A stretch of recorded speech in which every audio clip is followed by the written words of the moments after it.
Okay, setting a proper motivation, which consists of three parts: refuge field, bodhicitta the field and the purpose of the practice, the refuge field, which consists on the, say, what visualize and how to visualize, the Bodhisattva Muni, His Holiness the Dalai Lama, and all the enlightened beings in front of you,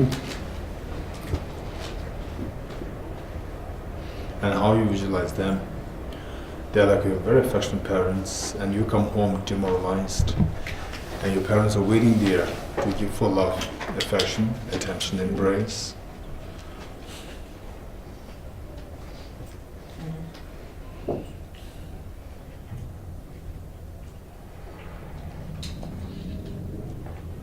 Bodhicitta field, visualize your two grandparents on the two sides, and all your family members and all the sentient beings living on the side.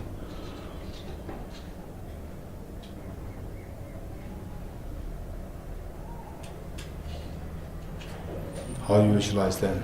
Here you are the mother, and all others are like your children. And imagine they come home demoralized, and you are there to give full love, affection, and the attention and embrace. And the purpose of the practice is to awaken the Buddha nature, also referred to as the Tathagata Garbha, the perfect state of enlightenment, the perfect state of happiness, the ultimate treasure of happiness that exists within each one of us, that exists within all sentient beings. And how to activate this, how to let it manifest or unravel this, is by cleansing, by separating this nature from the mental defilements. And to eliminate the mental defilements, we need to know the nature of the mental defilements. The nature of the mental defilements, broadly speaking, we see two kinds, gross and the subtle, and the gross one consisting, or gross one, whose main purpose, or whose main task is to stop us from achieving freedom from samsara, freedom from the fears of life, and that is also referred to as afflictive obscurations, and which consists of three kinds: contaminant karmas, afflictions, and active seeds. And all these three somehow are rooted to the self-grasping ignorance. And of course, in order for the active seeds to blossom in the form of afflictions, which in turn to trigger the contaminated karmas, and we need the complementarity. We need a complementarity of the self-grasping ignorance and self-centered attitude. And of course, because the self-centered attitude is very difficult to be abandoned, of the two things, whichever of the two, if you can abandon, then the trigger stops.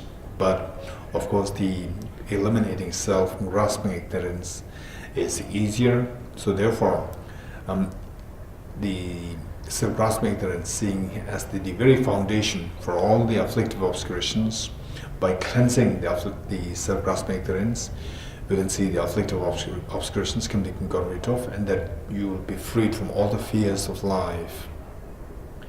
And on the other hand, we have the cognitive obscurations, the subtle stains of the mental defilements. So that is in the form of the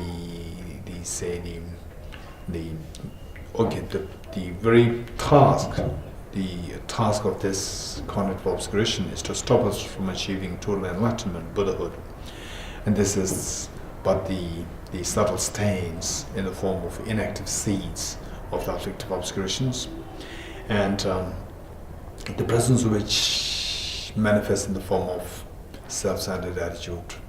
And in both cases, because that the ground is either the self-grasping ignorance or the subtle stains of the self-grasping ignorance, it is only through the wisdom of emptiness that the mental defilements can be eradicated, whether the gross or the subtle. Yet, the same wisdom of emptiness, which is the remedy to overcome all the mental defilements, to what extent it can actually eradicate the defilements depends on the motivation, the driving force. See, if the driving force is just the renunciation, in the absence of bodhicitta, then this wisdom can take you only to personal liberation. And whereas if the renunciation is complemented by the wisdom of emptiness, the bodhicitta, unconditional love of bodhicitta for all demon sentient beings, then the same wisdom can be potent enough to not only eradicate the afflictive obscurations, but also the cognitive obscurations. Okay, so that is the purpose. And this wisdom of emptiness, which is to be introduced by the force of bodhicitta and the wisdom of the renunciation, this wisdom of emptiness must take the form of a non-dual or a direct experience of the ultimate reality. And to reach to that level of the experience, we need to have the experience of the same, the wisdom of emptiness, in a very spontaneous and with high quality intensity. So to reach that level, we need to first of all gain the conviction in this, that yes, the things are all dreamlike, things don't exist the way they appear to me as so objectively real.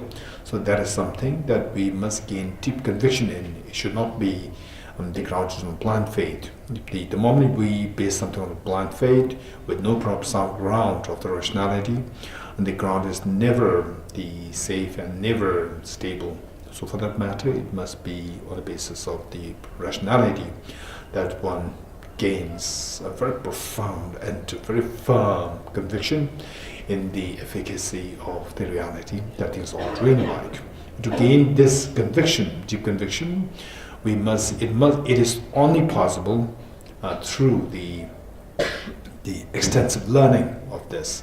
For that matter, we have the three wisdoms: wisdom drawn through learning, extensive learning, wisdom drawn through reflection, and finally wisdom drawn through meditation. Within the meditation, we see that there are two kinds. The one which is the initial phase of the conceptual experience, and then finally the non-dual phase, the non-conceptual non-dual phase, and that alone has the capacity to get rid of the mental defilements. And yet these two things, that in order to have non-dual experience or non-conceptual experience of the wisdom of emptiness, it is prerequisite for us to have the conceptual experience. And should you encounter with any teaching talking about we don't have to go through conceptual, we have to go directly to it is not wrong. It is not wrong, but it is a different way of putting it. But even for them, they have to follow this trend. It's just the difference in the usage of the vocabularies as to what they mean by conceptual, non-conceptual versus what the mainstream psychology meant by conceptual, non-conceptual. So we are not to get mixed up between the two things. Okay, so because that being the case, so therefore the study, extensive study, is so precious. So while in our case, it's not just the study, we're also the contemplating, we're also reflecting simultaneously. So these two things are simultaneously happening, and that alone is the gateway to eventually get to the meditation that prepares us to get to the meditation. So with that in mind, imagine that you're leading this and all sentient beings are happily joining you, including your two parents and all the Buddhas and Bodhisattvas. They're watching out with tremendous joy and happiness. Page 3 of the book, The Place of Non-Dual Bodhicittas. And tears by great compassion, you taught the Immaculate Dharma to dispel all perverted views. To you, the Buddha Gautama, I pay homage. And tears by great compassion, you taught the Immaculate Dharma to dispel all perverted views. To you, the Buddha Gautama, I pay homage. And tears by great compassion, you taught the Immaculate Dharma to dispel all perverted views. To you, the Buddha Gautama, I pay homage. Kange doze nyerzo ne tawa tamje bambe jir tambe jene denze ba godam de la chaze no. Independent origination, there is no ceasing, no arising, no annihilation, no permanence, no coming, no going, no separateness, no sameness. I prostrate to the consummate Buddha, the supreme among all teachers, the one who taught this peace, which is freed of elaborations. Kange denje devara jo, gaba meba ke meba, cheba meba da meba, owa meba jo meba, tade teme tenje me, jeba nir she she denba, Zobe Sangye Manamge Dambo de la Chaselo. I prostrate to the mothers of the hearers and the bodhisattvas and Buddhas, who through the knowledge of complete peace, who through the knowledge of past causes souls having migrated to achieve the aims of the world, and who through the possession of omniscience help subdue or expand the varieties of teachings. Yende Jiva Sunam Guanxie Nige Nianxie Chenze Kanyan Dan Dola Pembala Chenam Namxie Nige Jigdian Dundu Zeba Hana Yanda Denbe Tuna Namba Gunde Naso De Sumba Nyende Chanju Sembe Soji Sanje Gene Yum De La Cha Zelu. The one who is transformed into the reliable guide, motivated by altruism to benefit sentient beings, the teacher, the guard and protector to your restoration. The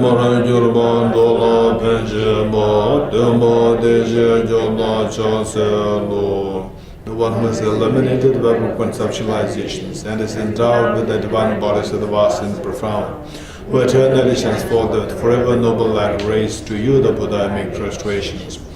Obe Shawa Namze Je, Sabje Gyaje Gongwa, Kondo Sambo Seda, Kone Chola Chaselo.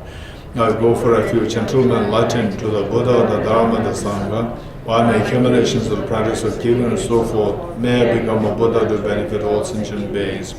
I go for refuge until I am enlightened to the Buddha, the Dharma, the Sangha, by my accumulations of the practice of giving and so forth, may I become a Buddha to benefit all sentient beings. I go for refuge until I am enlightened to the by my accumulations of the practice of giving and so forth, may I become a Buddha to benefit all sentient beings. Sanye Joda Soge Chonam Na Chanjo Bardo Dame Gyatso Che Dange Jinso Gebe Sonam Yoda Benjir Sangye Dubarai Shom Sanye Joda Soge Chonam Na Chanjo Bardo Dame Gyatso Che Dange Jinso Gebe Sonam Yoda Benjir Sangye Dubarai Shom Sangye Chanjo Bardo Dane Gyatso Che Dage Jinso Gebe Sonam Ge Lola Benjire Sangye Lumare Sho. Inspired by wisdom and compassion, today in the Buddha's presence, I chant the mind of full awakening for the benefit of all sentient beings. Om Ye Dharma Hetum Desham Tathagato Yavatat Desham Chayo Nirodham Evam Vadi Mahashamanaye Swaha. Om Ye Dharma Hetu Prabhava Tathagato Yavatat Desham Chayo Nirodham Evam Vadi Mahashamanaye Swaha.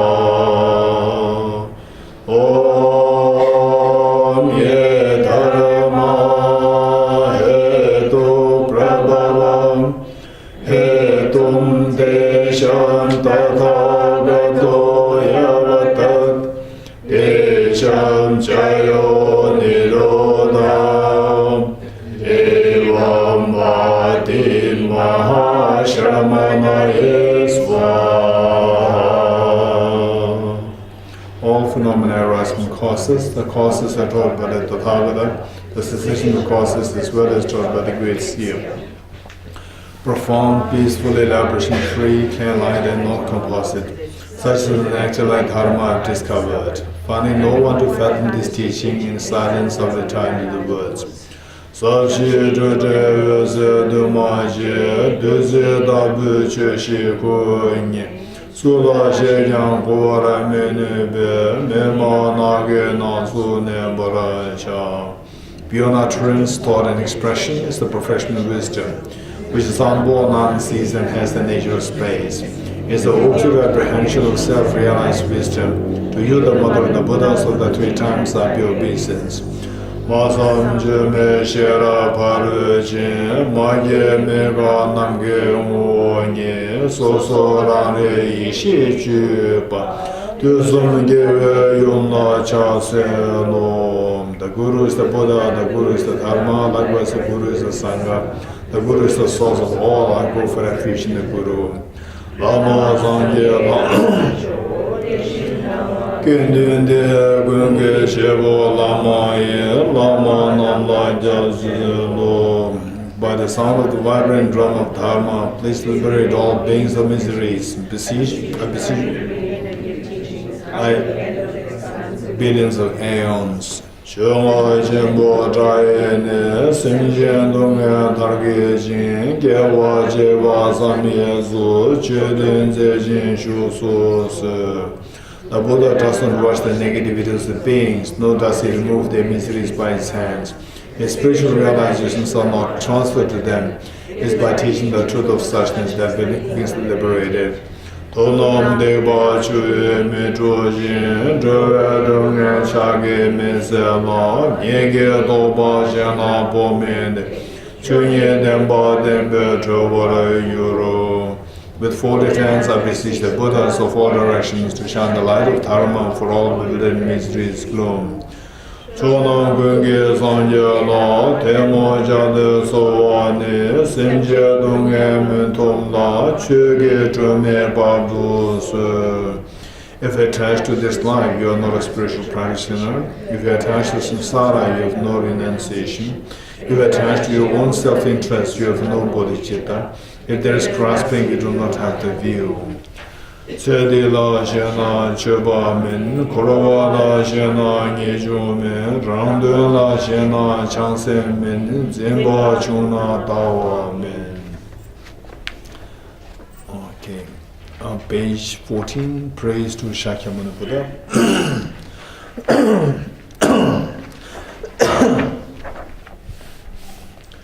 To the founder, the endowed transcendent destroyer, the one gone beyond the four destroyer, the completely perfected, full awakened being, perfect in knowledge and in good conduct. So God, there are no other world, supreme God of human beings to be tamed, teacher of gods and human beings. To you, the completely and full awakened one, the endowed transcendent destroyer, the glorious conqueror, the subduer from the Shakya clan, I prostrate, make offerings, and go for refuge. When O Supreme amongst humans who were born on this earth, you paced our 7 strides, then said, I am supreme in this world. To you who are wise, then I prostrate. With pure bodies formed supremely pure, wisdom ocean like a golden mountain, fame that blazes in the 3 worlds, winner of the best, Lord, to you I prostrate. With the supreme sun's face like a spotless moon, color like gold, to you I prostrate. Versatile like you, the 3 worlds are not, incompatible wise one, to you I prostrate. The Savior having great compassion, the Founder having all understanding, the field of merit with qualities like a vast ocean, to you the Tathagata I prostrate. The purity that frees one from attachment, the virtue that frees one from the lower realms, the one path, the sublime pure reality, to the Dhamma that pacifies I prostrate.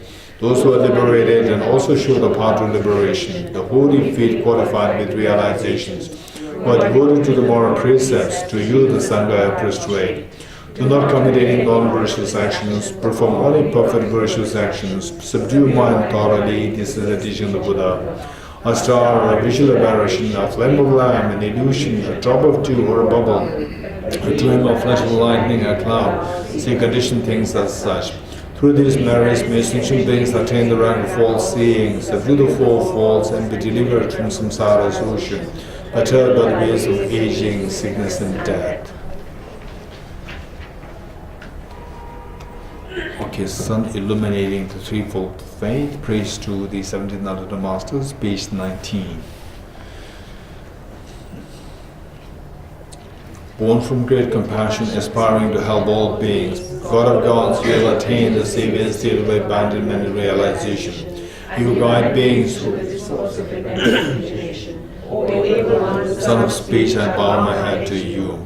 Employ at your feet, O Nagarjuna, the most skilled in elucidating such spiritual elaborations, the Menu Sutras, the Mother Conquerors, through the profound reason of dependent origination, in accord with the congruous prophecy, you initiated the middle wave, the supreme vehicle.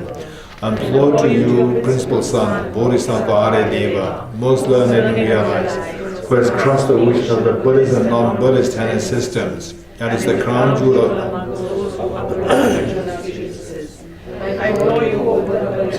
who has reached the supreme adept state and who has clearly elucidated Nagarjuna's intent and final meaning of dependent origination, the profound point of mere designation as mere label. Employ you, O Master Power Viveka, fully accomplished Pandita, you initiated the philosophical tradition wherein, while negating extremes of truly existent things, arising and so forth, you uphold commonly verified knowledge in extreme. Employ to you, O Chandra Kirti, who disseminated the paths of the Sutra and Tantra. You are most skilled in teaching the profound and the vast aspects of the middle way, the union of appearance and emptiness dispelling the two extremes, a means of dependent origination that is mere conditionality. Employ you, O Bodhisattva Shantideva, skilled in revealing to the assembly of fortunate spiritual trainees the excellent path of compassion that is greatly wondrous. Through a multitude of reasoning most profound and vast, employ to you, O Master Apachandrakshita, who initiated the tradition of the non-dual. You are versed in the reasoning modes of both middle way and logic, and you disseminated the conqueror's teaching in the land of snows. Employ at your feet, O Kamalashila, you who, having explained excellently the stages of meditation of the middle way view free of elaborations, and the union of tranquility and insight in accordance with the Sutra and Tantra, flawlessly elucidated the conqueror's teaching in the land of snows. Employ you at your feet, O Asanga, you who were sustained by Maitreya, were versed in disseminating the excellent all Mahayana scriptures, and to the last part, and who, in accord with the conqueror's prophecy, initiated the tradition of mind only. Employ you at your feet, O Master Vasubandhu, you who, while upholding the system of the seven Abhidhamma treatises, as well as non-duality, illuminated the tenets of Vaibhashika, Sautantrika, and mind only. Foremost among learned ones, who renowned as the second omniscient one. Employ at your feet, O Dignaga, the logician, you who, in order to present the Buddha's way through evidence-based reasoning, opened 100-fold great ways of the wisdom of logic and offered as a gift to the world the eyes of the ethical.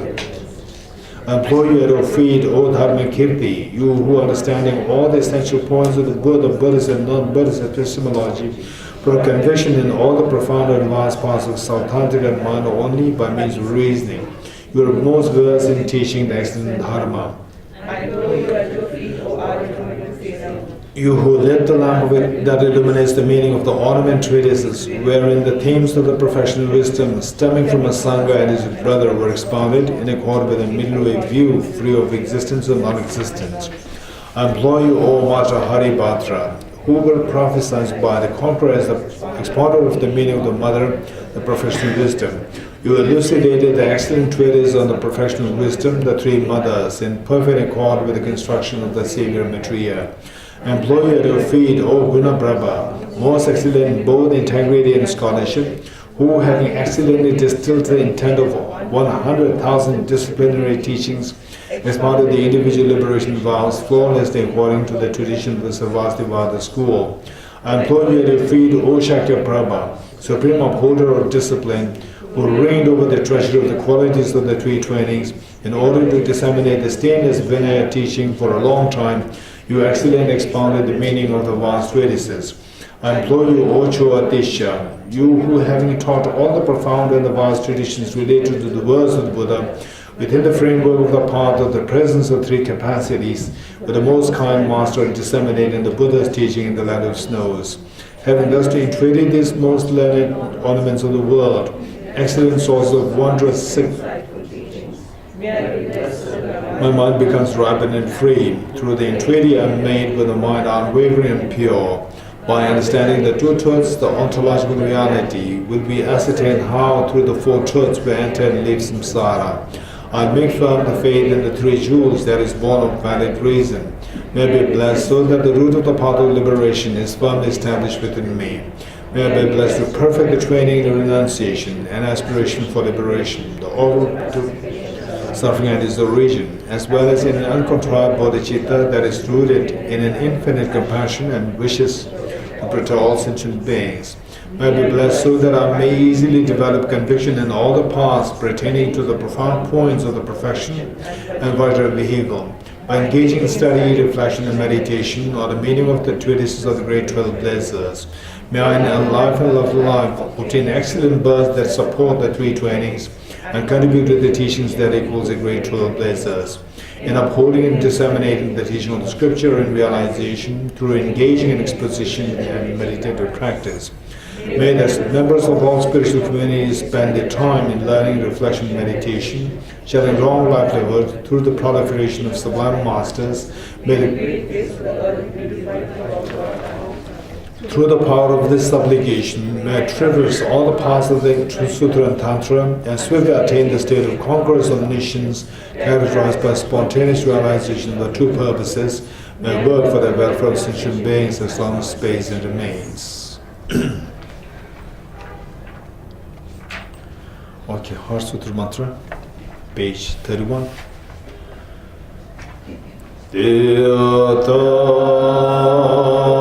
Om Gati Gati Paragati Parasangati Bodhisvatyata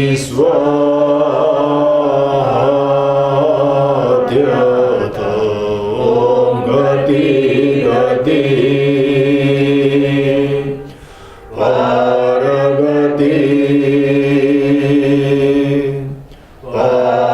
Parasangati Bodhisvatyata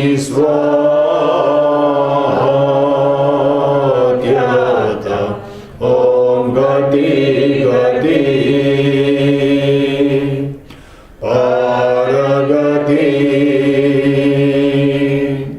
Parasangati Bodhisvatyata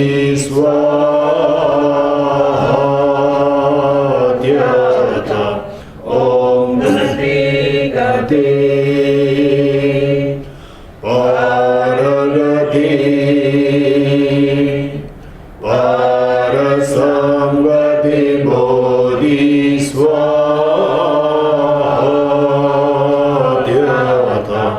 Om Gati Gati Paragati Parasangati Bodhisvatyata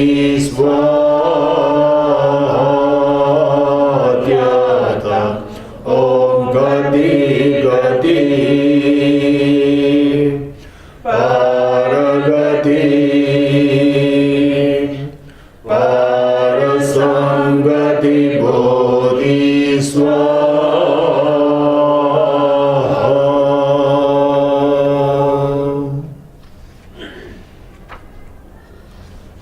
Okay, we will read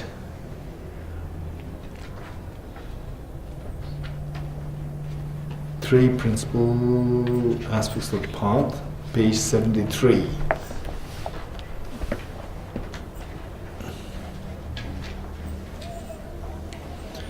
Page 73, three principal aspects of the path, or the three principal paths. I bow down to the Venerable Lamas, as well as I am able, I will explain the essence of all the teachings of the Conqueror, the path praised by the Conqueror's children, the entrance for those who desire liberation. Listen with a clear mind, you fortunate ones who are not attached to the joys of secular existence, so I to make good use of leisure and opportunity, and direct your minds to the path that pleases the Buddhas. Without pure renunciation, an end to extraction to the pleasure of secular existence is unattainable. The craving for existence also binds beings, thus from the outset seek renunciation. Reverse attraction to a life by reflection on how fine and how life is ephemeral and without span. Reverse attraction to future lives,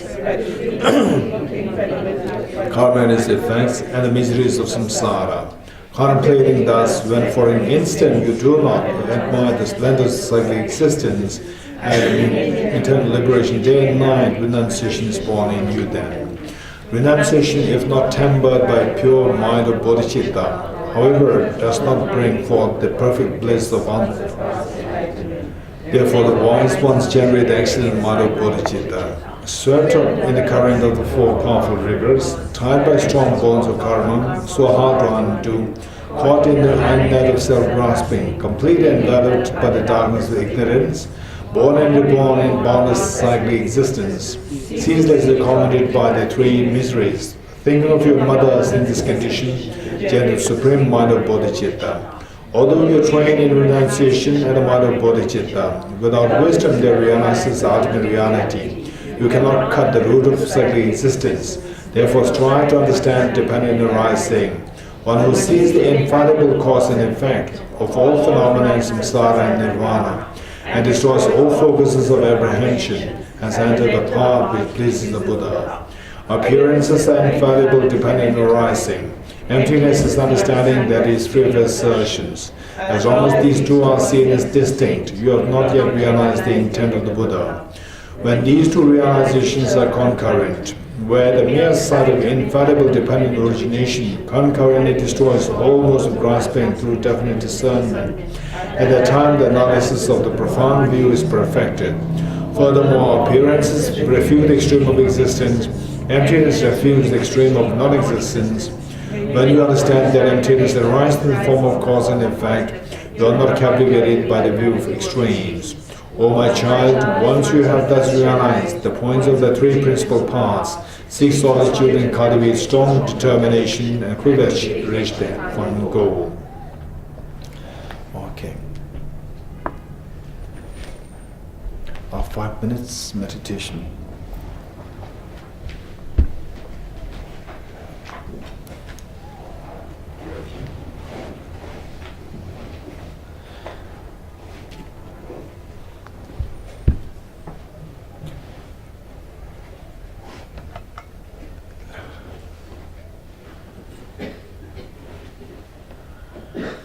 Okay, ready?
Okay, we are on page 68.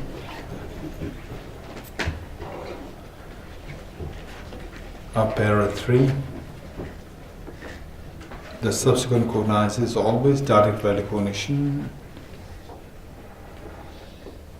This is what we're doing, right? We finished this?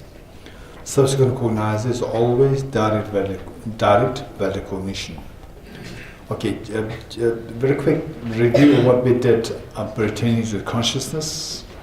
Consciousness classified into two: the prime cognition and the non-prime cognition. And the prime cognition, two kinds: direct value cognition and inferential cognition. And the direct value cognition, unlike the lower schools, talking about the 4 kinds, and here only 3: the sense direct cognition, the mental direct cognition, and the yogic direct cognition, which means that Prasanga does not accept self-cognizant direct cognition. Okay, so then another thing which is very unique about the Prasanga is that except for the non-dual minds, or in other words, except for the non-dual wisdom or the non-dual minds, all minds of sentient beings are always mistaken, right? Always mistaken. This is one thing. And so when we get a little clue of what emptiness is, just be mindful how the 24/7 my mind is being, say, mistaken. 24/7, while dreaming, while sleeping, while eating, while interacting with other people, even while meditating, my mind is deceptive. Mistaken in what way my mind is mistaken? Just be mindful. So these would be very helpful tips, and it is through these reflections that your experience of meditation can be invigorated, can be more, become more alive. Okay, and linked. Experience of meditation can be linked with day-to-day experience, and day-to-day experience, being aware how our minds are being mistaken, can invigorate our meditation. So this is how we can expect for things to happen. Then the next part is that another thing which is very unique is that here in the paragraph 3 of page 68, subsequent cognizer is always direct valid cognition. So there, thus far the Southern school particularly says, yes, the occupied Bajka Southern Chidamatra and Savatandra Madhyamika. They talk about, the direct versus conceptual. Whereas here Prasanga, direct versus dependence on reasoning. So any mind which gets to its object without dependence on a reason, we call it a direct mind. Reason means that you cannot get the object directly, you have to depend on some reason, so that becomes indirect. So Prasanga's understanding of the direct, indirect is slightly different from how the same is understood in the lower schools. Okay, this is one thing. At the same time, I remember warning each one of us here that when I speak about the psychology, what we have learned thus far, so that should not be forgotten. And don't think that finally it is the Prasanga's psychology that prevails. So what we need to think of is that both are to be known. The psychologists present Prasanga, this is the final version, of course. That's the final version. And yet, because the study of Abhisamanakara, that is the ornament of clear realization, that becomes like the fabric of our study of the Narendra Buddhist studies. Abhisamanakara becomes more like the whole treasure store because that text is the psychology to be employed in that text is primarily according to the law schools. So then, say we can include the prasangika, the psychology there, philosophy there. But in terms of the philosophy, the commentators, the very prominent commentators like the Acharya Haribhatra and Acharya Vimuktisena, the philosophy is the Svatantra Madhyamika philosophy. So therefore, the philosophy-wise, Abhisammankara is mainly interpreted according to the emptiness, according to Svatantra Madhyamika, and the psychology, likewise according to those schools. But it does not connote that we are spending most of the time something which is irrelevant. We have to think of the prasangika. But the point is that we really become so rich. What we're going to learn from here, we see that many of the things which we already learned from the lower 10 systems are something that we have to take up here in prasangika. So the point is that except for the minor differences, like the precise view, and some points in psychology, otherwise these two are just the same. So therefore, what are we going to study of the Abhisammankara, although based on the Svatantra Madhyamika's commentators, but they are going to be so crucial for us, they are going to be so helpful for us, and of course the whole fabric of the Nandana Buddhist studies is grounded on that text. Okay, so therefore there is no contradiction. And on top of that, we become so rich. We can easily interact with the other traditions, if had it been the case that we are introduced to both the traditions. Okay, so from that point of view, and subsequent cognizer is always direct value cognition. As the second moment of inferential cognition, cognizing sound is impermanent, is direct value cognition, which is conceptual in nature. So, according to the lower schools, direct value cognition as opposed to conceptual. Now here, direct value cognition as opposed to dependence on reasoning. Dependence on reason. So this being the case, in this school, direct value cognition can be of two kinds, conceptual and non-conceptual, right? So what is conceptual is the second moment of the inferential cognition. Of course, the inferential cognition is always conceptual. And the second moment of the inferential cognition, cognizing sound is impermanent, is direct value cognition and also conceptual. Direct value cognition, which is conceptual in nature. Whereas the second moment of the sense direct perceiver, apprehending form, apprehending flower, is direct value cognition, which is non-conceptual in nature. Okay, this is pretty easy. Okay. Next, inferential cognition is classified into four. So last time we classified this into three. So here we are classifying this into four. Inferential cognition is classified into four. Inference by the power of facts, inference by the power of renown, inference by the power of example, and inference by the power of conviction. Which is extra? Huh? Power of conviction is extra?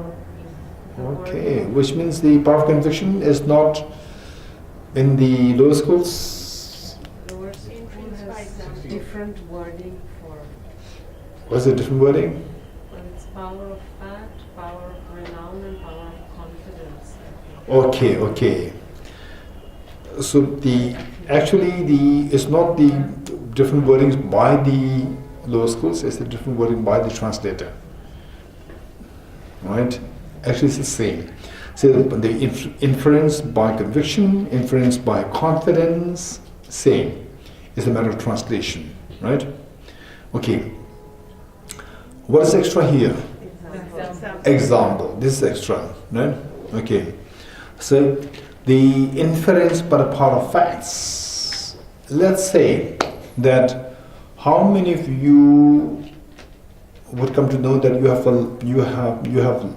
have lungs, because have you seen your lungs? We have not seen our lungs, But you know that we have lungs. How do you know that? We breathe, the air comes out, it's, sucked in. There must be a machine inside which does it. So that is the lungs, right? Okay, for this, to know this, although you have not seen this, although you have not seen your lungs, but by dependence on this reasoning, you're able to infer the presence of this. What if somebody says, a Buddha comes, or the Krishna comes, or Chisagura comes and says, no, you don't have lungs. No, I can breathe it, right? I breathe, so there must be a machine inside. Oh, no, it doesn't mean that you have lungs. Then would your confidence in the presence of lungs inside or the machine inside will be wavered? No, right? So therefore, this is not on the basis of somebody who told you. It's like a blessing from someone who told you that, oh, there's lungs inside you because you could breathe. No, this is known as the part of fact. You know the fact, and from there you infer something else. So this is part of fact. Whether you believe in something, don't believe in something, whether you're theistic, whether you're non-theistic, it doesn't matter. So this is a fact that everybody, say for example, when you're hungry, by eating food, the hunger disappears. This is what everybody knows, right? You become hungry, and if you have food in your kitchen and still pray to Buddha, Krishna, oh, I'm hungry, please remove our hunger, this is stupid. We know that we will all die, will go to the kitchen. This is part of the facts. Okay, now the second one, inference by renown. Okay, this is something which we did, and it is, in a way, it is very simple, and in a way, it's very complicated. If you understand it, it's so simple. There's nothing, the profundity, subtlety there. For example, let's say that, okay,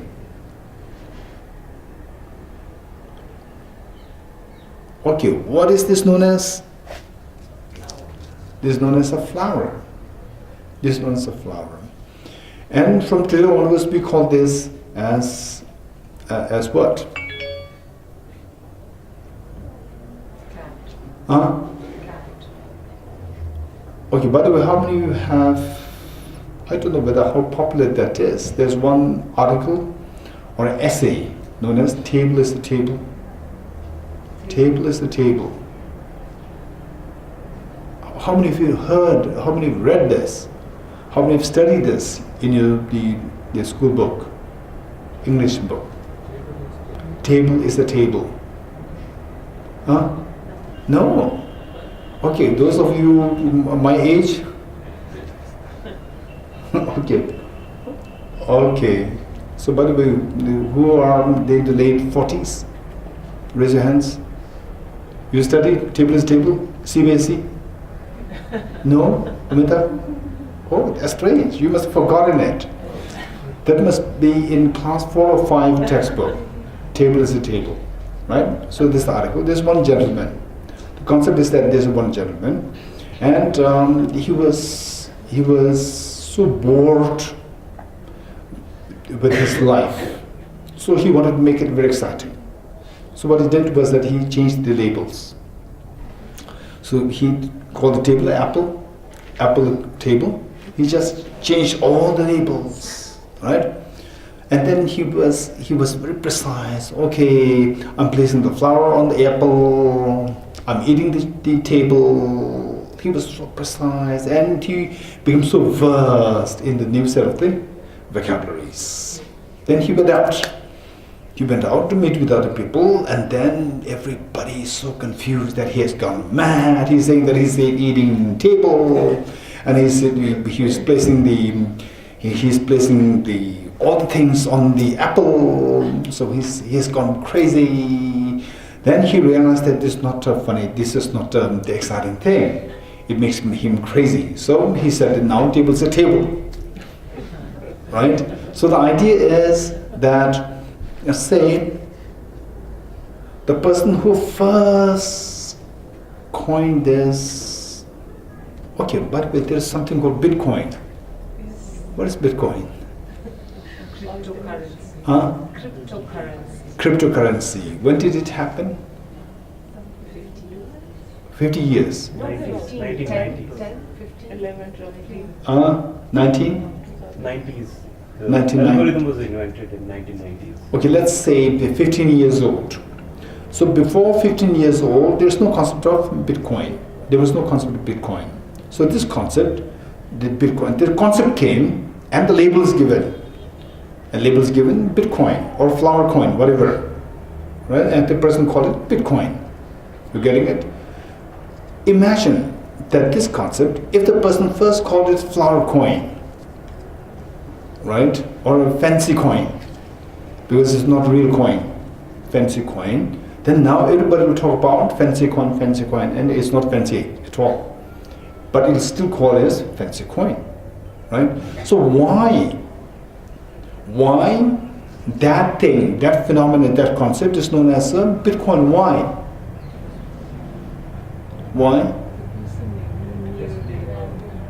Just a random name given, right? Random name given. And how many of you know Clara food? Clara, I don't know. How do you know this? Clara food. It is, say, the food meaning the meat, the eggs, create egg, particularly it's the egg white part of the egg, created from the stem cell, right? So that is known as a Clara food. So why Clara? There's no reason. The founder, I think his what? The founder, Clara, yes. Clara, I think in Italian or some other language, French or something, the white part of the egg is known as Clara. And then his first dog was named Clara. So because the founder, the inventor, he just randomly gave the label Clara food. Okay, so tell me, why should it be called as Clara food? Why? No reason. It's just random. Which means that if it is random, is it possible that we can call this flower also Clara? Yes. Can this be called as a flower? Can this be called as a Clara food? Yes, it can be called. It can be called as by any label. Why? Because it exists. Anything which exists can be given any label. In other words, you're getting it? Anything which exists can be given any label. You can give this flower as a non-flower. You can call this flower as a non-flower. But if you call it non-flower, it's so weird, because our mind gives a label, and then we solidify that with that label. We glue the concept with the label. We glue the concept with the label. So later on, flower means it's nice, right? Concept automatically comes. So this is how our mind glues things, solidifies things. So this solidification finally is all boiled down to our mind being under influence of ignorance solidifies things as objectively real, right? So the fact is that any object can be called by any label. You're getting it? Okay. Renown means inference, but renown means that this object, the flower, can be called by any label because it exists. So whereas, say if we say with the language, how the language is, you give a language, you create a language, and then you solidify the concept glue the concept with the language. Then if you change the language, then it's so disrespectful, it's so non-courteous, right? For example, say in the ears of the people who have no Tibetan language, la means nothing. It means nothing. And the Singaporean la is what? What is Singaporean la? Angit la? Huh?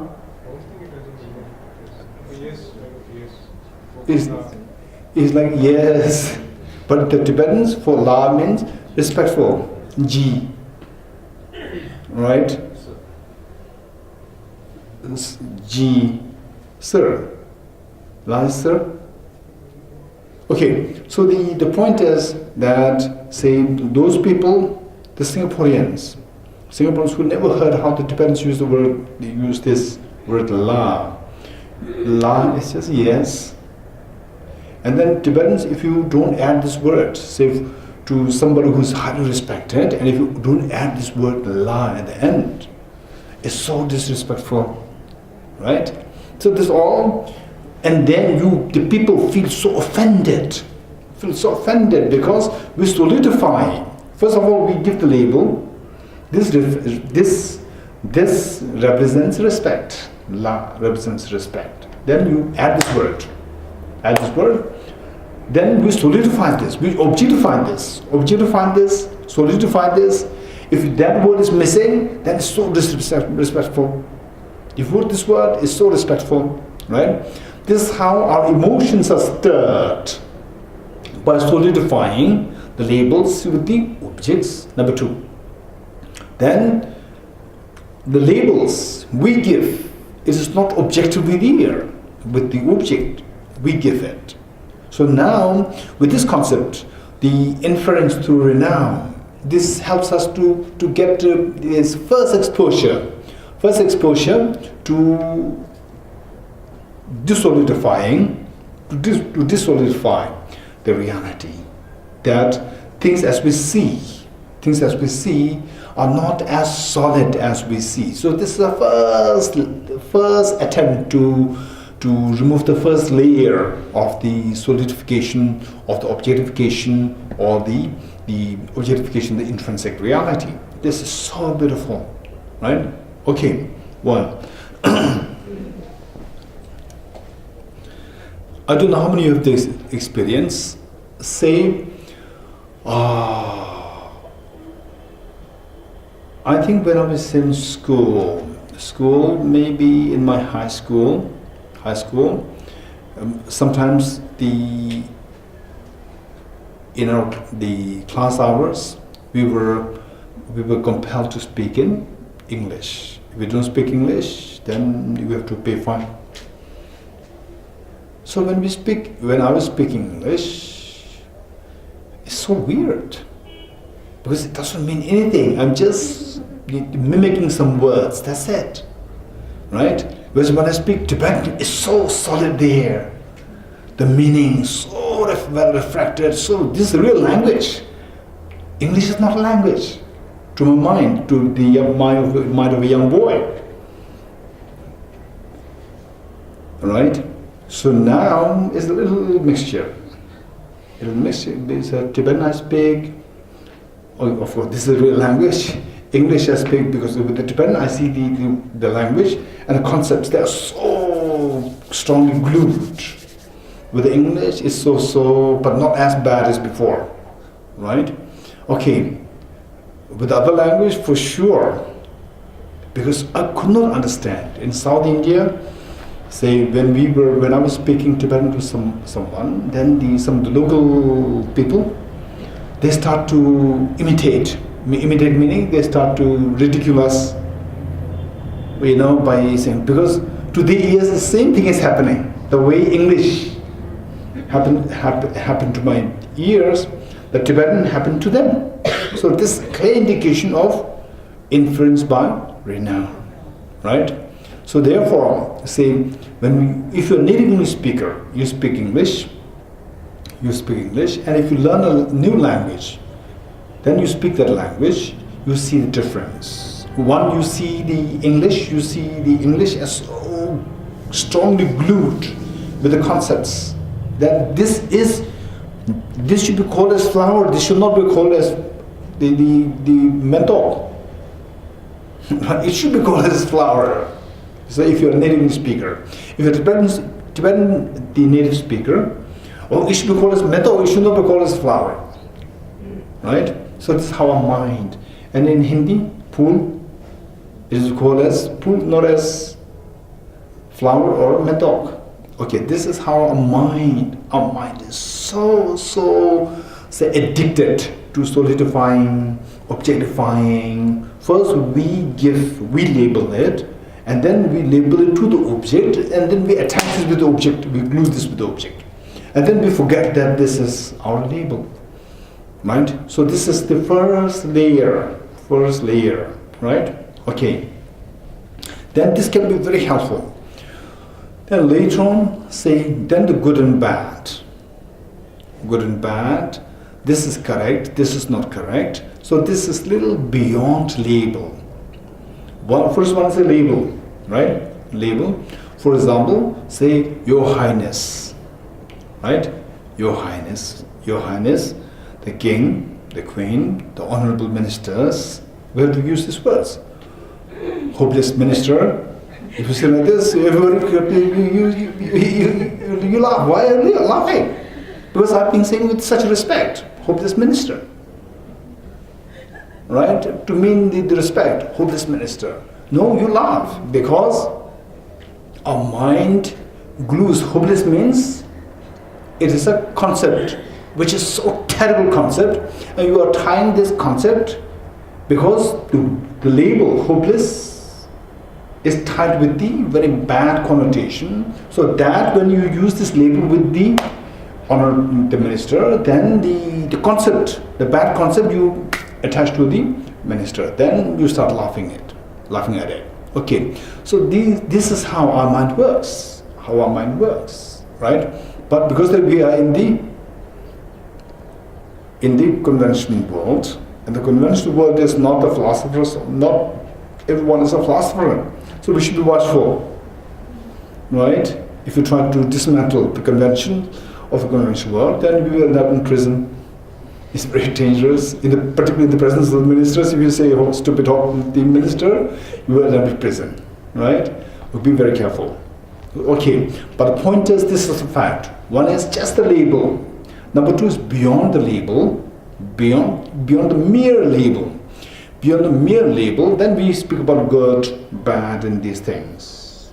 Number two, this is the what? Good and bad, correct, not correct, right? Say the beautiful, not beautiful, then delicious, not delicious. These are all the characteristics. So now say, one is the mere label. Number two is the characteristics. Then number three is the characterized. Right? Seeing how the labels are not, say, objectively glued with the object, number one. Number two is how the characteristics are not objectively glued to the characterized. Number three is even the objects are not glued to the objectivity. There are three. Okay, this is so important for us. So, first of all, if we must get through these one by one. So you reach to a level whereby if, say, somebody says to me, you're a stupid guy. Somebody says, you're a stupid guy. You're not affected. No, you are affected. You're a stupid guy, you're affected. And then another person who's a philosopher, and you're also a philosopher, and the other person says, okay, now I don't mean to say you're stupid, but I will use this word to just change the vocabulary. Change the vocabulary. Say, you're a nice guy. Instead of that, the concept nice, I will label it stupid. So you're a stupid guy. Yeah? Okay, when two of you are there, when others, you're a stupid guy, then you will not mind, but you are still a little stirred inside, which means that the attaching the labels with the meanings, this is so strongly done, so that gives a little uneasiness. Then in the public, if the same person tells me that, okay, now you understand me, right? You're a stupid guy. In the public, then you really feel offended. Although you know that this is just a label given, still you're offended. So this is how we see that our mind is, the ignorance glues the label with the reference so strongly. Then the good and bad. Next one, characteristic, characterized, and the characteristics. How these two are glued, right? Okay. Then next one is how the object is glued to the objectivity, right? Okay. These are so important concepts. If we don't get through these three things,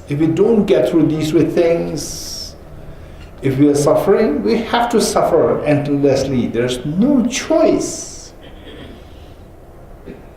Lucky in this life, if you're born in a family where, let's say, financially you have no problem, and then you are in a place where the easy accessibility for all the facilities. In some places you can be very rich, but the facilities they are lacking. For example, say 2,000 years ago. If you're born 2,000 years ago as a prince or a princess, or as a king or a queen, you have all the wealth of the kingdom. But if you become sick, if you suffer from tuberculosis, nobody can do anything 2,000 years ago. Nobody can do anything. All the wealth is of no use. Because you are born in a situation where the medicine is not developed.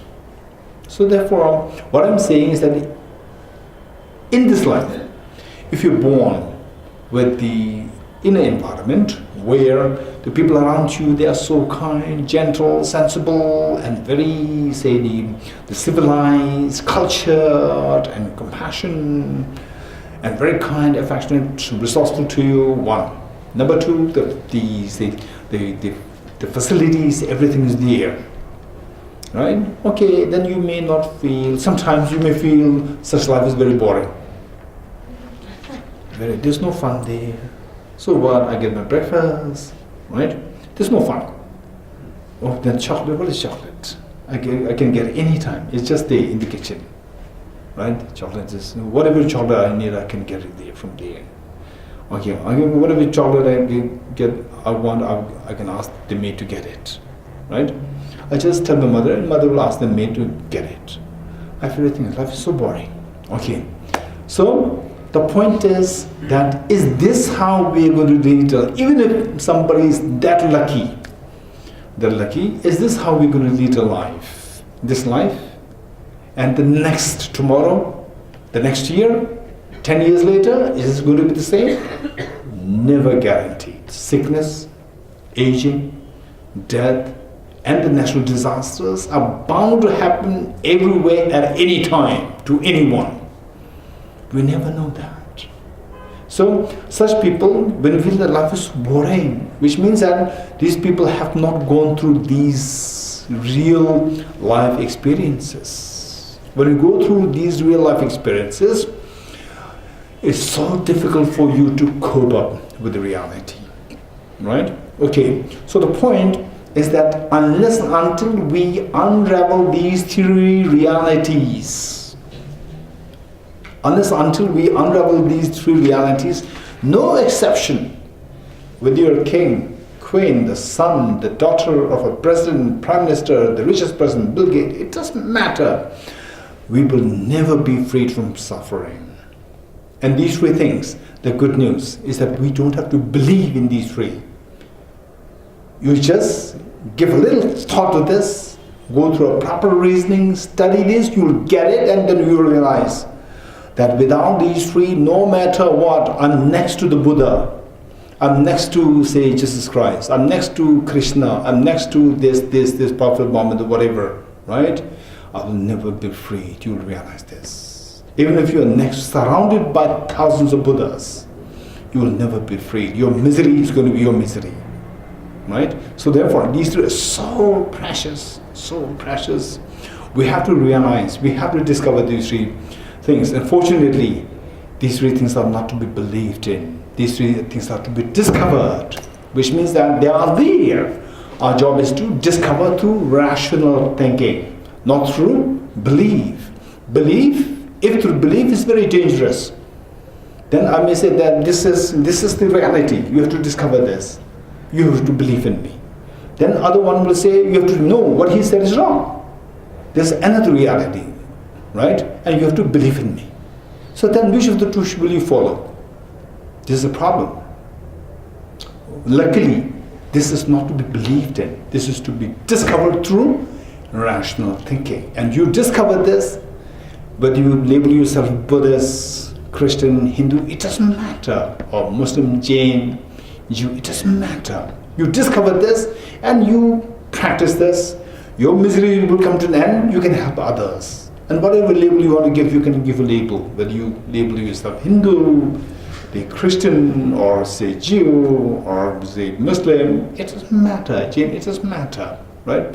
Just discover this. And you see that this is the healing panacea to heal all your problems. Okay, this is so precious. It's a little digression, renown. The next one is the inference by example. Before this, I'll go to the next one. The inference, okay, let's do this inference by example. Inference by example, this is something unique of Prasangika. Let's say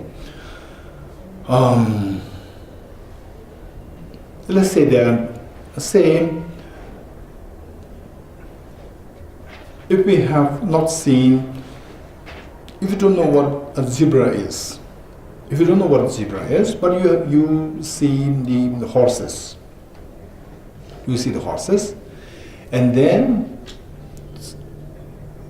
I talk about zebra all the time, and then you ask me, what is zebra? So how can I explain this? So I'll show you the horse, you know the horse, and you say yes. And zebra is like a horse. I give an example. A horse, and it is striped.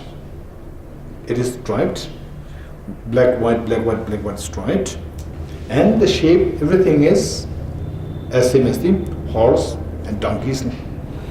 And they live in wild. They live in the forest. They don't live. They are not domestic. They're wild animal. They're wild animals, and they have what? They say this is the color. This is the thing. They live. Okay. Then later on, you watch the Animal Planet, and you will see the animals with the striped, white, black, striped. Oh, there's a zebra there.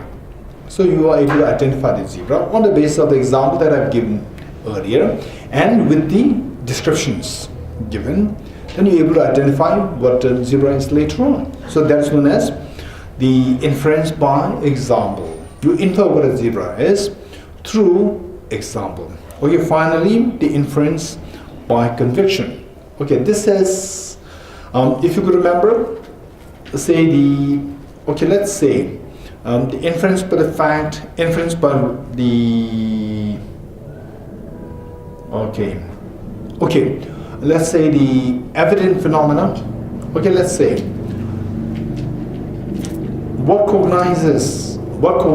the prime cognition, valid cognition. There are two kinds. What are they? Direct valid cognition and inferential cognition. Two. Direct valid cognition and inferential cognition. So, how we classify them, in a broad sense, they're classified on the basis of the objects, broadly speaking. Right? Broadly speaking, generally speaking, on the basis of the objects. So, the object of the direct valid cognition, in a loose sense, object of the direct valid cognition is what? Evident phenomena. So, we have the evident phenomena. If you could remember what we discussed of the three classes of phenomena. What are the three classes of phenomena? Evident phenomena, slightly hidden phenomena, very hidden phenomena. Three. Oh, don't forget this. So on the basis of these three, the classes of phenomena, then we'll come to know we can classify the valid cognitions. Say the valid cognition, direct valid cognition is to get the evident phenomena. Then the inferential cognition, we can say the one inferenced by the power of the facts. Inference by the power of facts. So that will get the slightly hidden phenomena. Then the inference by the power of conviction. inference by the power of conviction, that will get us the very hidden phenomena 3. You're getting it? Now what other things are there? Renown is there, and by example are there. So these two, you guess. These two fall in which category? In which category? In terms of the object. In terms of the object, these two, are these, for example, renown, inference by renown, is it, for you to get the inference of renown, is it necessary that you have to believe in someone?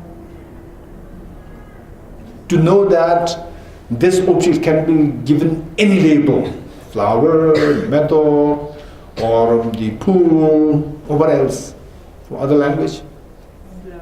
Huh? Fleur. Fleur, what language is that? French, Italian? Flora.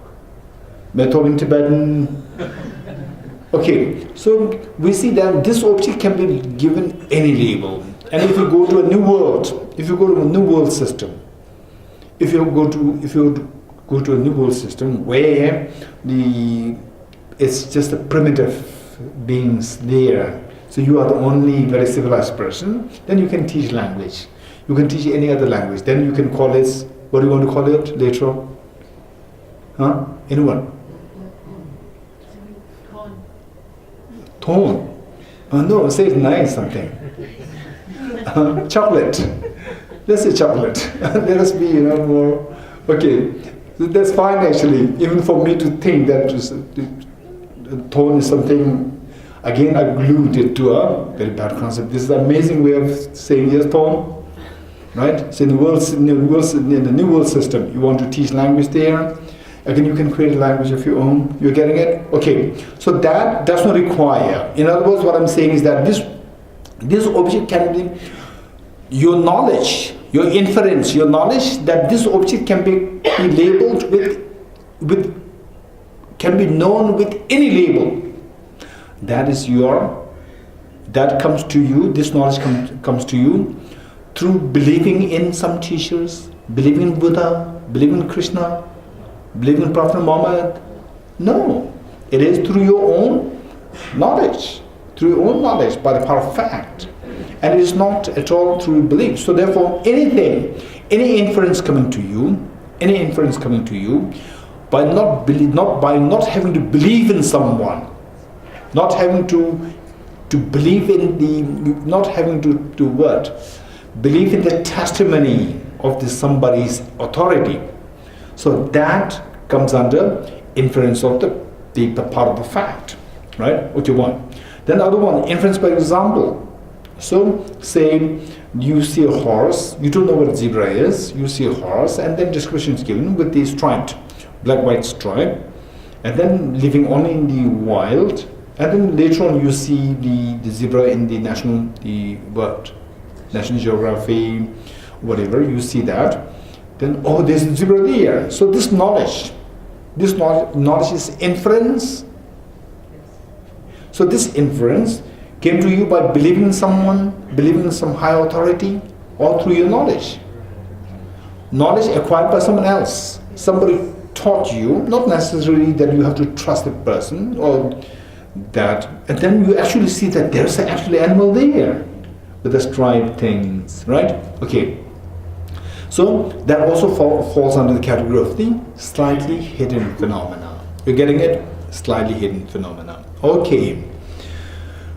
Then the inference, finally, the inference conviction, inference of confidence, whatever you may call it, inference conviction.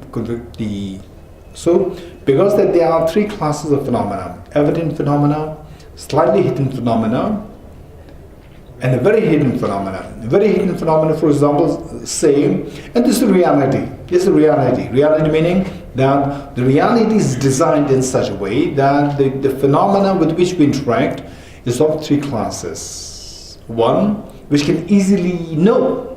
Number two, which we have to give reasons, employ common sense. That may be a more powerful word. Employ common sense, then through this you can infer. That is the inference by the part of the facts. There's a third category, you cannot use your common sense. For example, say if today, if I were to tell you, say, what is the complete universe like? What is the complete universe like? Right? For example, we live on this earth, and this earth is part of the solar system, and the solar system is part of the Milky Way galaxy. So Milky Way galaxy, what is the Milky Way galaxy like? Okay, even that I'm little saying. So, by the way, what is Milky Way galaxy like? If you are to depict the Milky Way galaxy in front of us, in just say 1 foot by 1 foot, how would you depict it? Milky Way galaxy? Again, it's a spiral. Spiral thing. Okay, a spiral thing. Well, who has seen the Milky Way galaxy like a spiral thing? You can see two arms of the spiral. On a clear night, you can see two arms. You can just see just like this. You can see the bands on the inside. Not like round. It's just like one. Yes. That's it. So this does not say it's a spiral.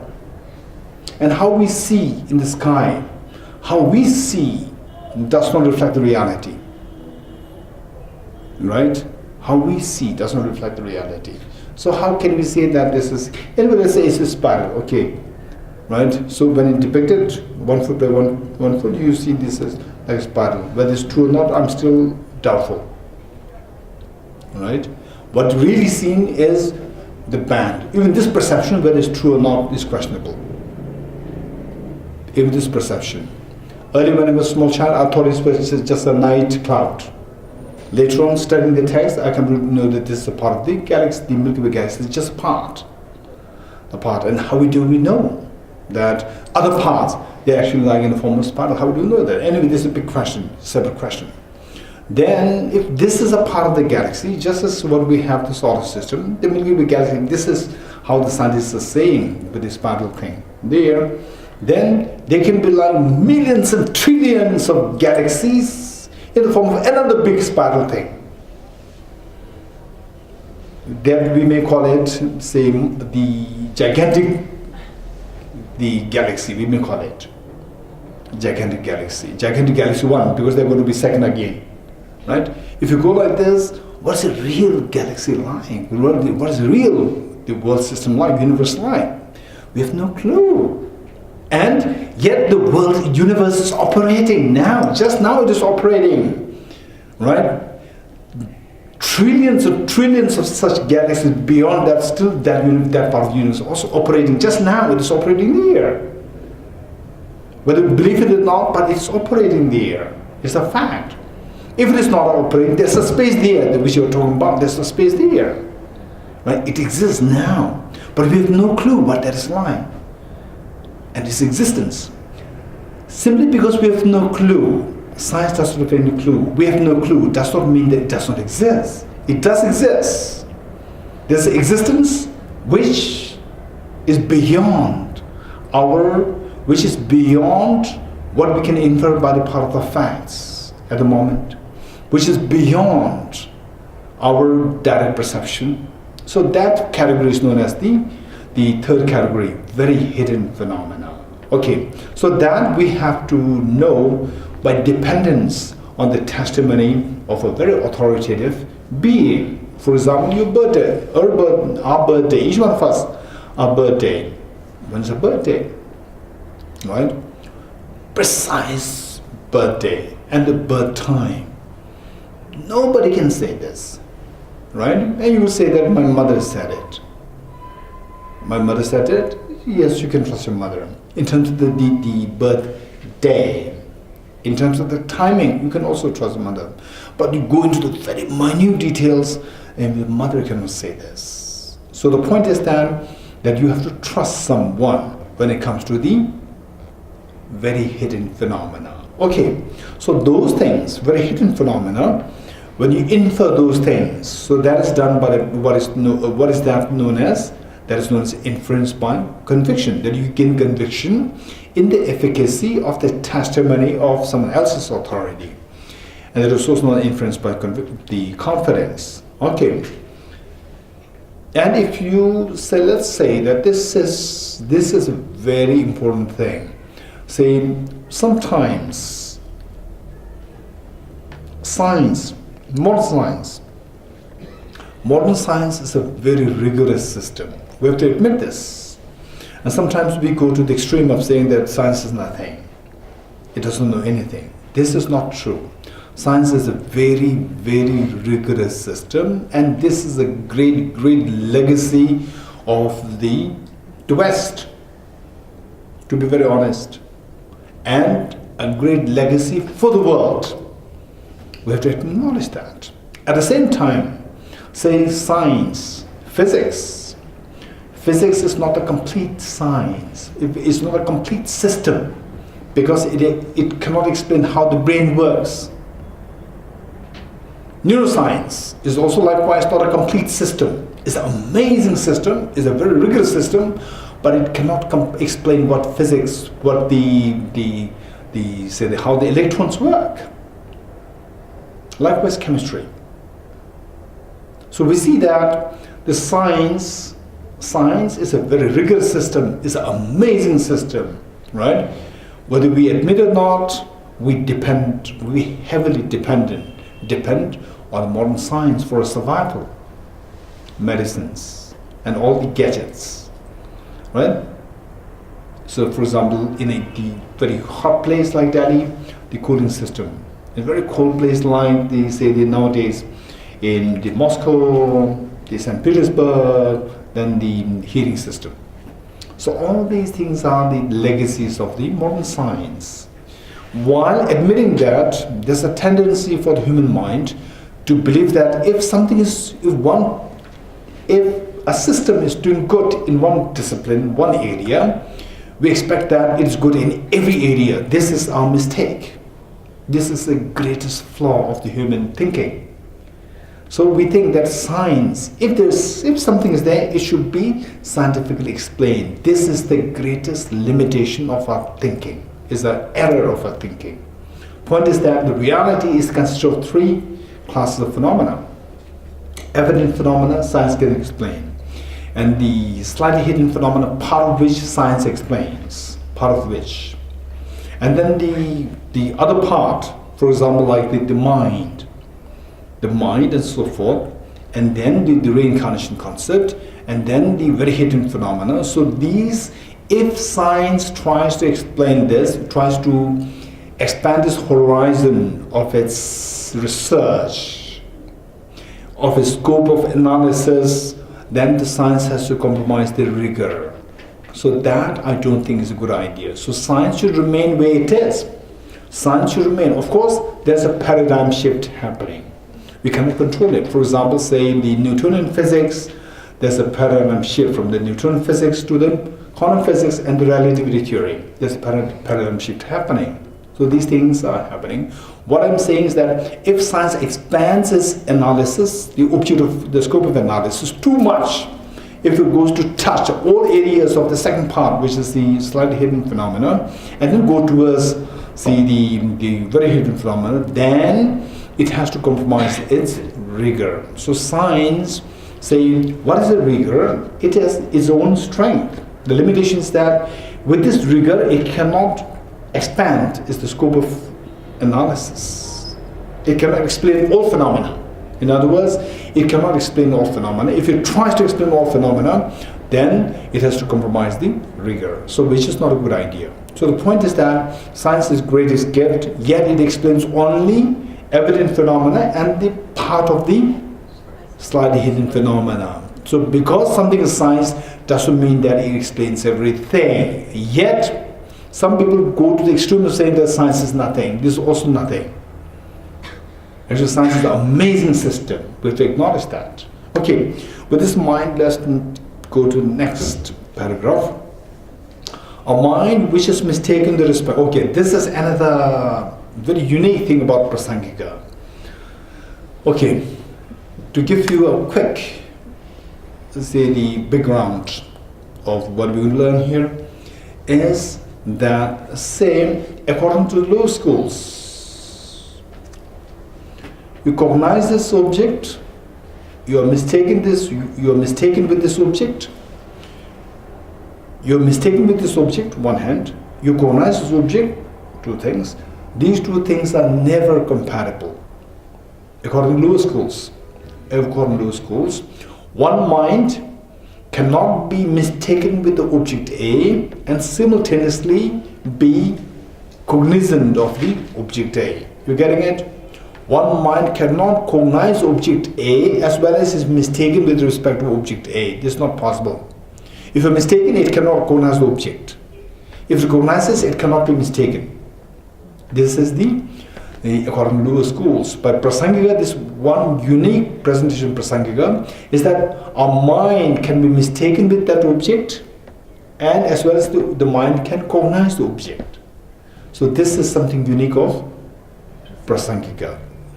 The mind can cognize the object, the mind can be mistaken with the same object, which it cognizes. Okay, let's say, what is in my right hand? Flower. Okay, without looking at it, you are saying flower. Okay, but you're correct. And how do you know that there's a flower in my right hand? My eye consciousness can see that. So which means that your eye consciousness cognizes it. You agree with me? That your eye consciousness cognizes the object. What's the object? The flower. What's the subject? Your eye consciousness. So your eye consciousness is the subject. It cognizes the flower. So cognition and the being flawed, these two cannot go together according to lower schools. But according to Prasangika, let's say that your eye consciousness perceives this flower. Not only perceives this flower, it cognizes the flower. One. At the same time, your eye consciousness is mistaken with respect to seeing the flower. You're getting it? Say your eye consciousness is mistaken with respect to seeing the flower, as well as your eye consciousness recognizes the flower. These two things happen simultaneously with respect to the same object, which is not possible according to the lower schools. You're getting it? Okay. Now, in what way your eye consciousness recognizes this flower? As you decide that there's a flower there, actually when you come here, you will see the flower, you can validate it. And how is it that your eye consciousness is mistaken with respect to the flower? Is that the flower appears as objectively real. You getting it? Okay. Later on, not now. Later on, when you there are a number of questions coming up. So maybe some of the people who come up with questions, they're already exposed to the study of the Madhyamika Avatar or study of the entries, so forth before. So some of the questions, they're very good.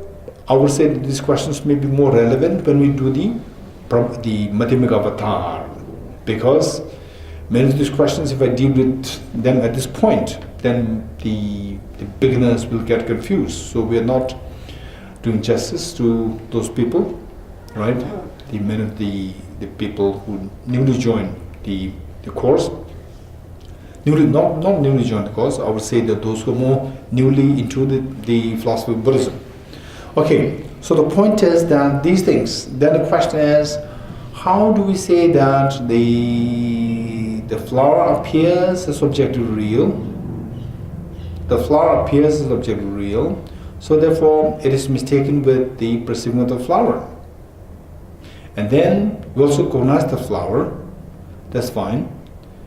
And then we are also mistaken over perceiving the flower because we perceive the flower as objectively real. If this were the case, then what about lower schools? Lower schools, for example, say the Savatantrika Madhyamika. Savatantrika Madhyamika. Who is that? Savatantrika Madhyamika. Who is this guy? No, I'm assuming. Who is this guy? Savatantrika Madhyamika. It's not a guy. It's the philosophical school, right? It's the philosophical school. So Savatantrika Madhyamika.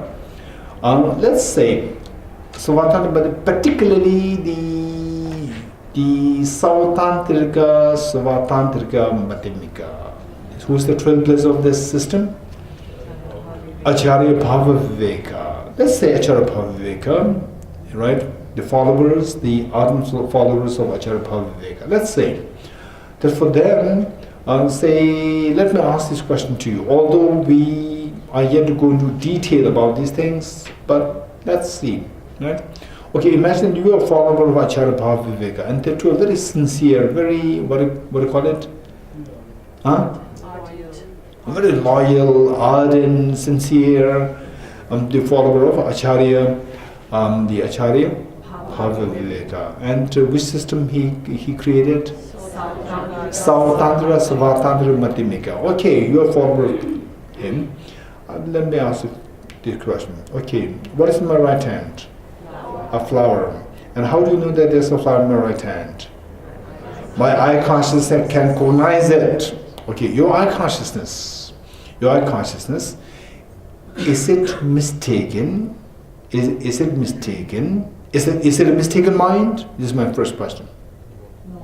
I'm not asking you, is it a mistaken mind with respect to the flower? This is my question. This is not my question. My question is it mistaken mind? Is it mistaken mind in general? No? I did not say with respect to. I just said whether it is mistaken or not. According to Sautantrika, Svatantrika, Madhyamika. Okay, before we decide on this, let me switch to this. Okay, do you remember that I was holding a flower in my right hand? Yes. What is that memory? Is that mental or conceptual? Mental or conceptual? It's conceptual. Is mental or conceptual? Conceptual, not mental.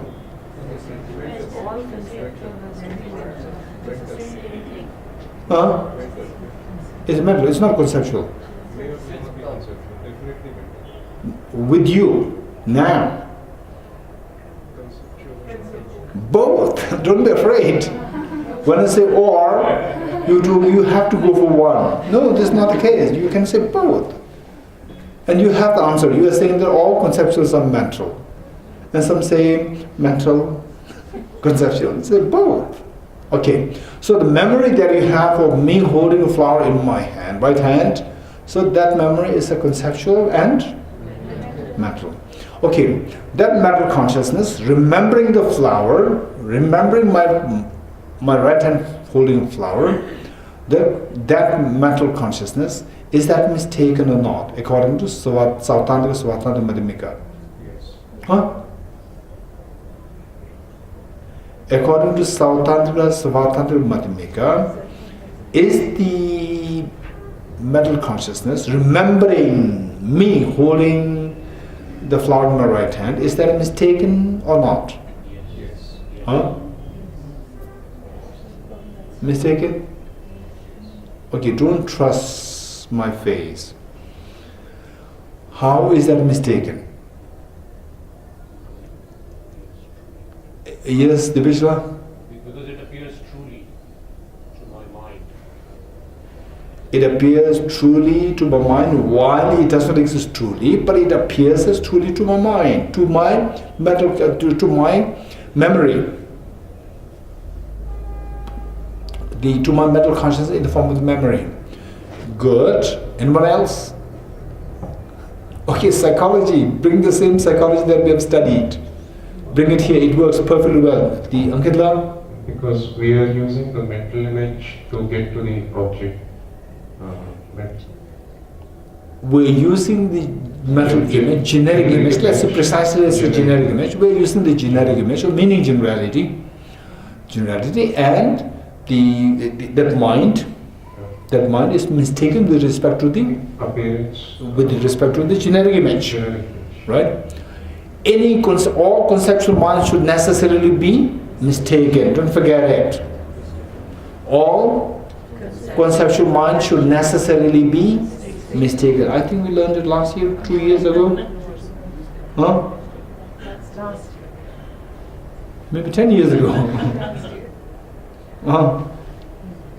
Last year, right? All conceptual minds should necessarily be mistaken. Don't forget it. How that is mistaken? Because we mix conceptual minds, they mix the generic image and the actual object. These two are mixed. Mixed, right? Seen as one. And while these two are not one, you see it is still one. Right? Okay. So our minds are always mistaken with respect to the generic image. Our conceptual minds. Okay. So now the memory memory of the mental consciousness, which is the memory within you, remembering the me flowering, holding a flower in my hand, that is mistaken, right? Okay, that is mistaken. So the non-conceptual mind or the direct perception, your eye consciousness, which gave rise to the memory. The memory which gave rise to the memory given rise to by the eye consciousness, that memory is mistaken. What about the eye consciousness which saw the flower? Is that mistaken or not mistaken? No? Not mistaken. Why? Or how is not mistaken? Because the direct valid cognition by definition has to be non-conceptual, non-mistaken. Perceived. Direct valid cognition, so direct valid cognition should be not mistaken. And non-conceptual. No, okay, that's fine, not mistaken. What about the inferential cognition? They can be mistaken. Inferential cognition, can they be mistaken or can be not mistaken also? Huh? Mistaken. Can be mistaken? Huh? Huh? It is mistaken. Always mistaken. Always mistaken. Wow, so bold. Yes. All inferential cognition are mistaken. Yes. Wow. Yes. Why?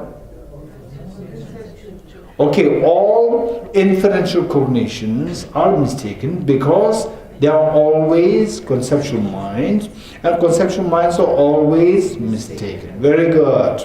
Thank you. Okay, inferential cognition is always mistaken, but the direct valid cognition is always not mistaken, right? By the very definition. If you have the definition, that will help us here.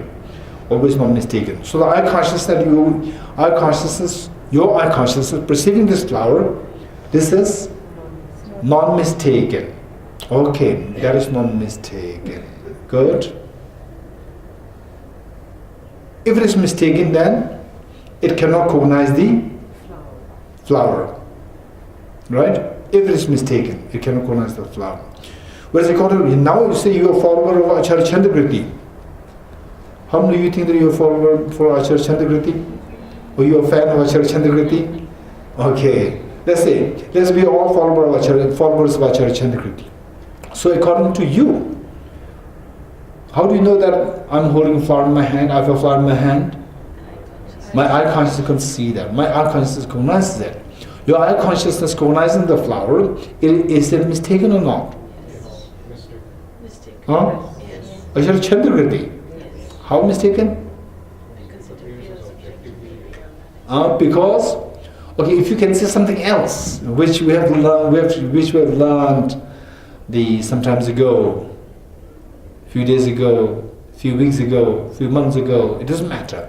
Can you say something else, which I said earlier? So what makes you think that this eye consciousness seeing the flower is mistaken? All minds which are non-dual fields of emptiness are mistaken. All minds of sentient beings, which are not non-dual, wisdom of emptiness, should necessarily be mistaken. In other words, we said that 24 hours, in our case, if you are Gade, Paragade, if you reach the Paragade, you are exception. Otherwise, if you not reach that, right? If you are below Paragade, which means either Gade or before Gade, which means when 24/7 our minds are deceptive, whether conceptual, not conceptual, it doesn't matter. All our minds are mistaken. All our minds are mistaken, right?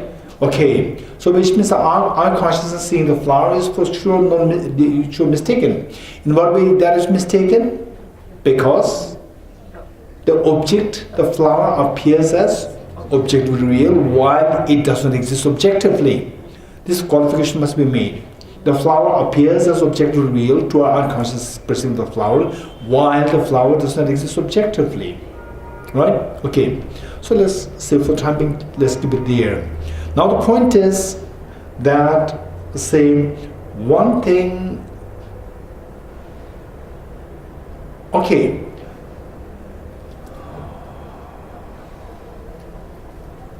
let's say, object of appearance and object of engagement. Have you learned? Did we learn this? object of appearance and object of engagement, right? Okay, let's say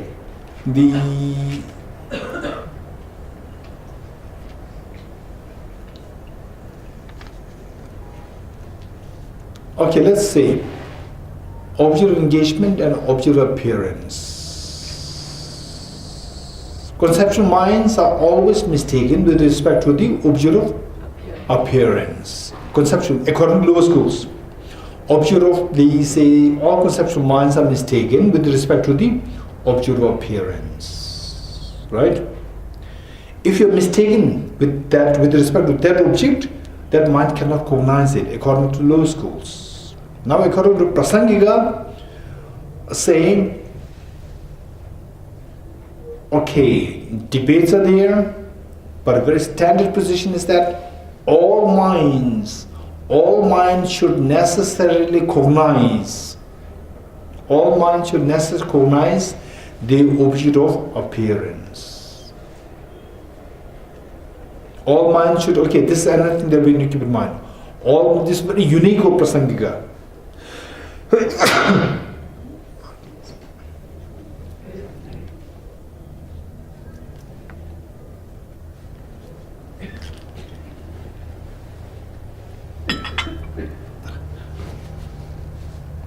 Okay, all minds should necessarily cognize their object of appearance. So the only one debate coming up, is coming up, whether or not the non-conceptual wisdom of emptiness cognizes the object of appearance. This is a debate, right?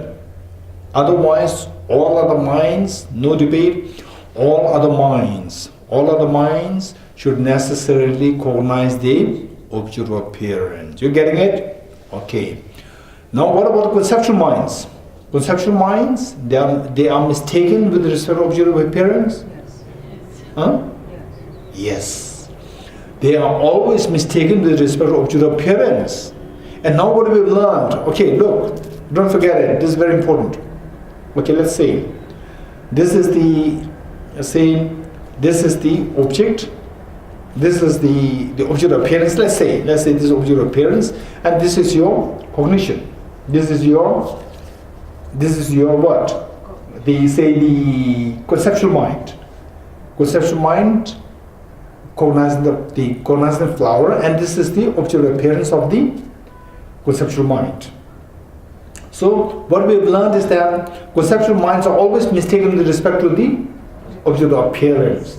Now, Prasangika is saying that all minds should cognize the object of appearance, and conceptual minds, no exception. Conceptual minds also cognize the object of appearance.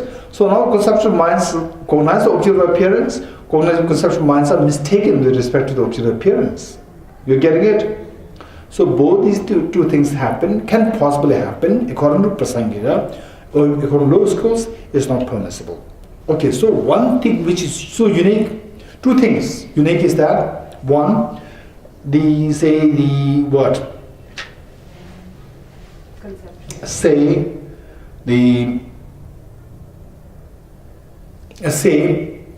cognizing a phenomena and being mistaken with that phenomena, these two things can happen. These two things happen in Prasangika. You getting it? You cognize the object, you can be mistaken with the object also. These two things can happen, one thing. Number two is that all minds should necessarily cognize the object of appearance. These two things are so unique of Prasangika. Don't forget it. And the details we'll study in Madhyamika Avatar. Just if you can note these two things down, that is good enough. You don't have to know, at the moment, you don't have to know how, why we are confused. It doesn't matter. Just say that one, that a mind can cognize the object A and can be mistaken with the object A as well. Two things mind can cognize the object as well as it can be mistaken with respect to object A. One. Number two, all minds should necessarily cognize the object of appearance. All minds should necessarily cognize the object of appearance with the exception of a small debate, that is, whether or not the non-dual wisdom of emptiness cognizes the object of appearance, its object of appearance. If the answer is yes, then the object of appearance of the non-dual wisdom is that emptiness or not. This is the discussion. This is a very different debate. Don't worry. So that, in fact, this people study only during the 10th year, 11th year, right? And this is our 11th month, right? People study in 11th year. First year, if you talk about these things, people will just say, which year you are studying? 10th year, 11th year? And you say 11th month, you will say, get out, right? Okay, better don't talk about these things to other people. Okay. Okay, the question answers we'll do a little later. Okay, so now let's see. We can read this. Third last paragraph of page 68. Third last paragraph. A mind which is mistaken with respect to the object may not contradict, which means that these two can be compatible. May not contradict with the same mind cognizing the same object. You getting it? You could follow this now? Okay, you could follow this? What I said already earlier is now being written here. You getting it? The mind which is mistaken with respect to the object and a mind cognizing the object, there is no contradiction. A mind which is mistaken with respect to the object may not contradict with the same mind cognizing the same object. For example, inferential cognition cognizing sound is impermanent. Right? The sound is impermanent. Inferential cognition saying the cognizing the sound is impermanent, although it is mistaken with respect to sound is impermanent. Sound is impermanent as the object, and this inferential cognition is mistaken with respect to this, seeing the sound is impermanent, and it also cognizes the sound is impermanent. So how is that mistaken with respect to the sound is impermanent? Because the sound is impermanent appears as objectively real to the mind. You're getting it?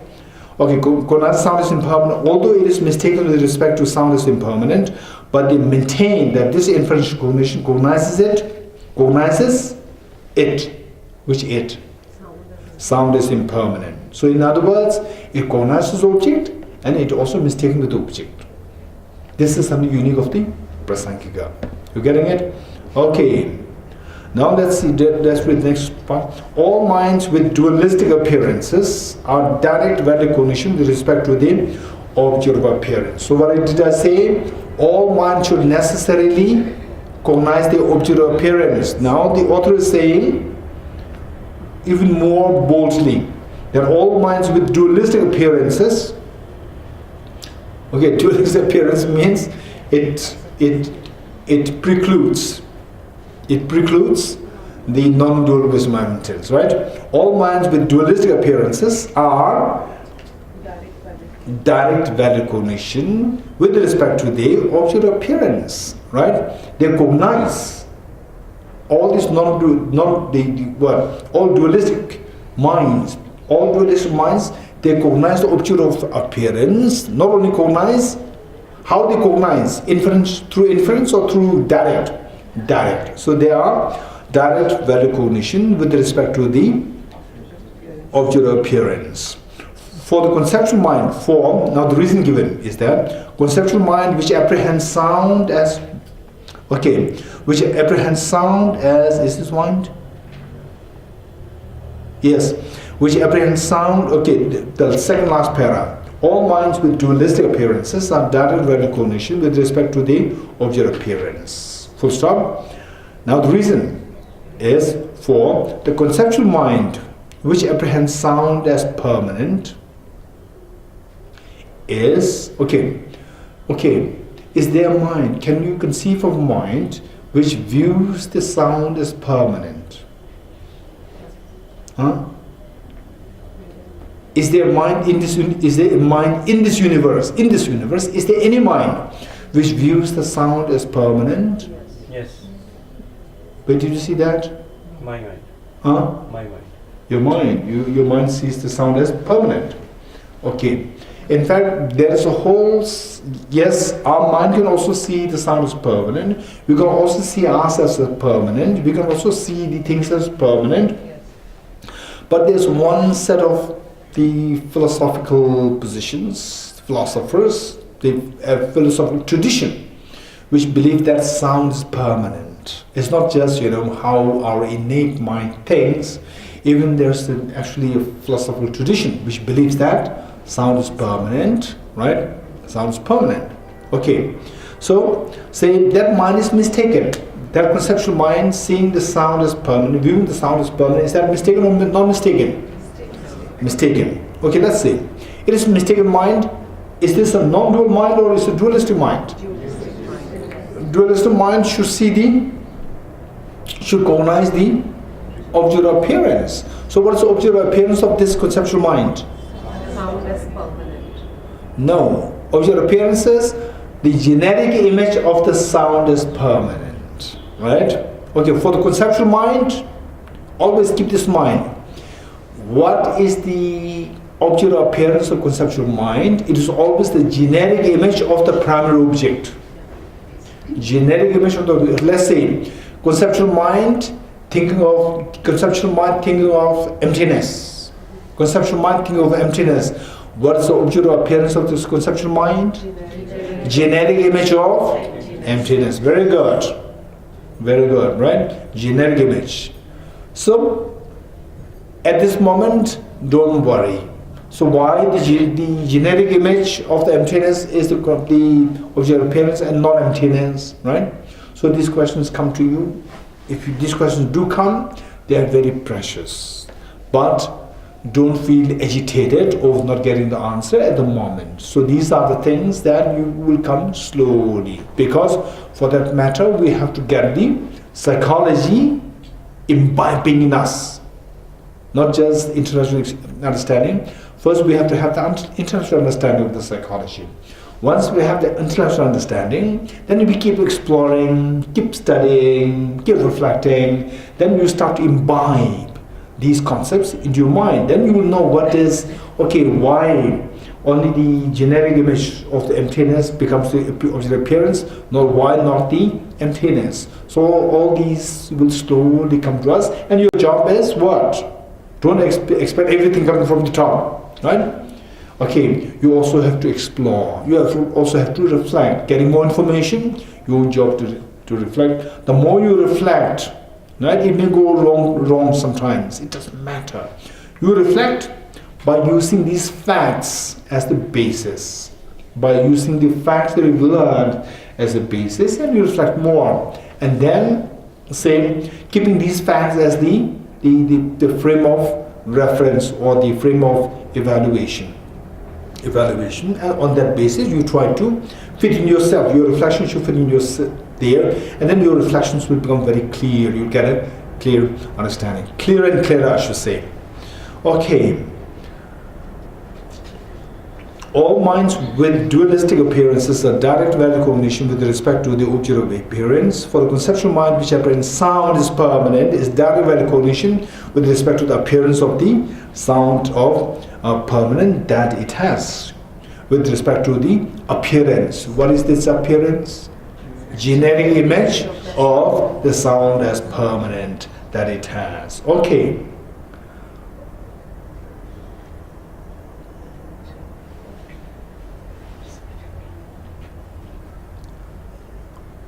Okay, so let's stop here for tea break.